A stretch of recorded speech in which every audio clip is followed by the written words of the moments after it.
Due to the graphic nature of this program, viewer discretion is advised.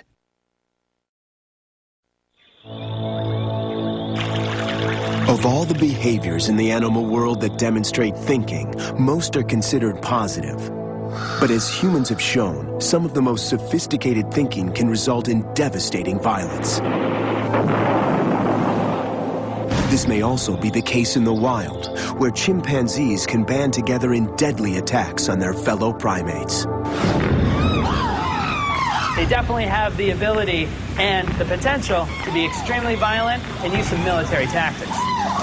The question is, are these attacks organized and a result of animal thinking? The decision to retreat or attack must be conscious.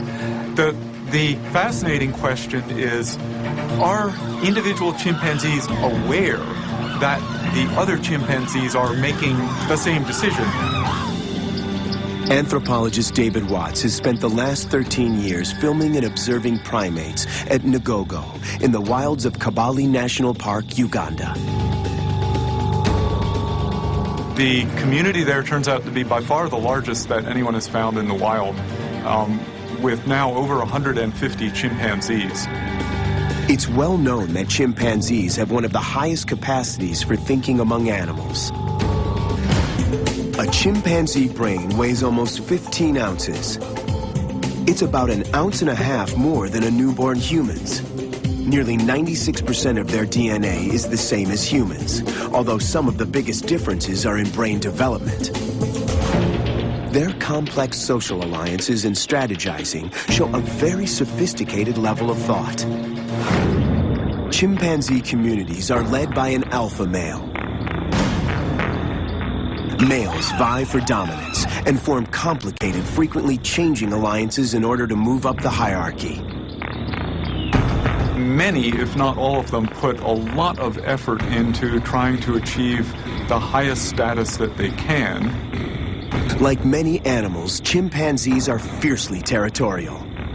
Males will actively conduct patrols to enforce their boundaries.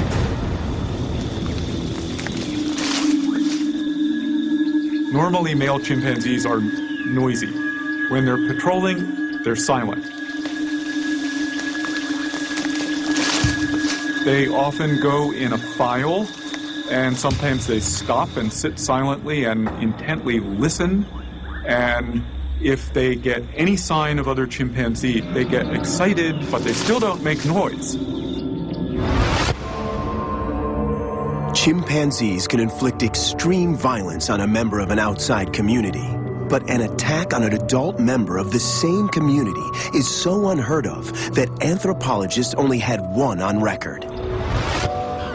Which is why Watts' footage of this extraordinary assault raises so many questions.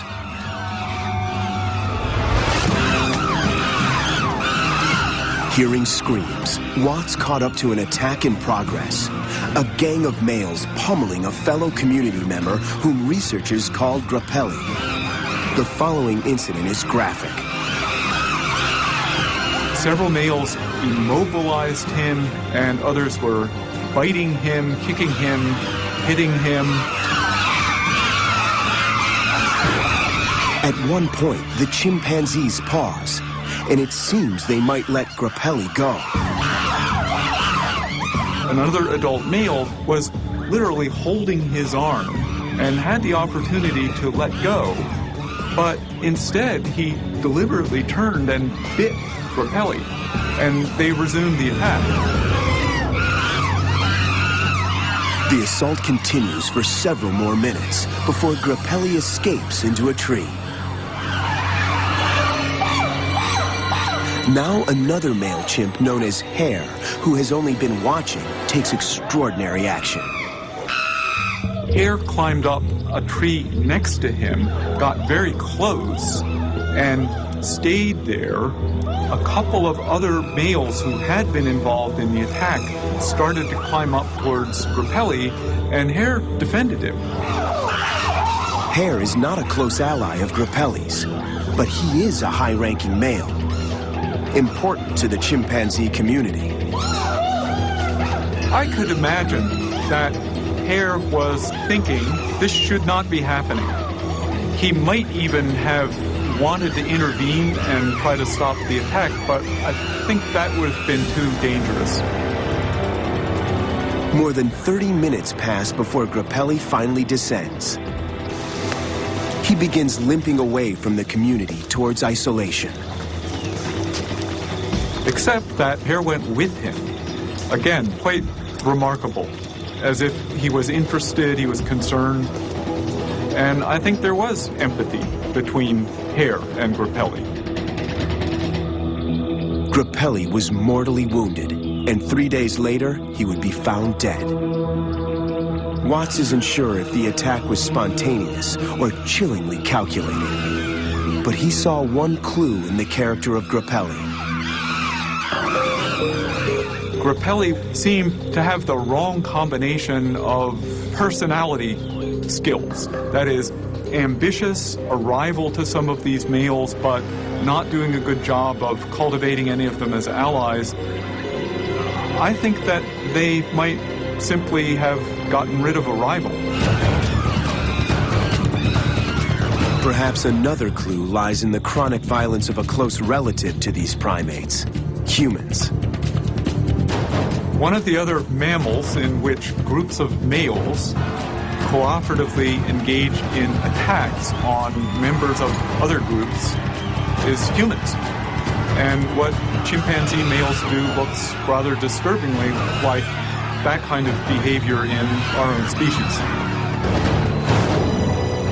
Yet the behavior of Hare suggests astonishing levels of empathy and an awareness that the community had lost its moral compass. I think that Hare certainly was doing a lot of complex social reading of the situation. He certainly acted as if he thought that was wrong, it should not have happened at all, and I'm not going to allow it to resume. I'm not going to allow anyone to do more. Hare shows that while chimpanzees may possess the terrible ability to coordinate group attacks, they may also have the capacity to empathize and comfort, very much like their human counterparts.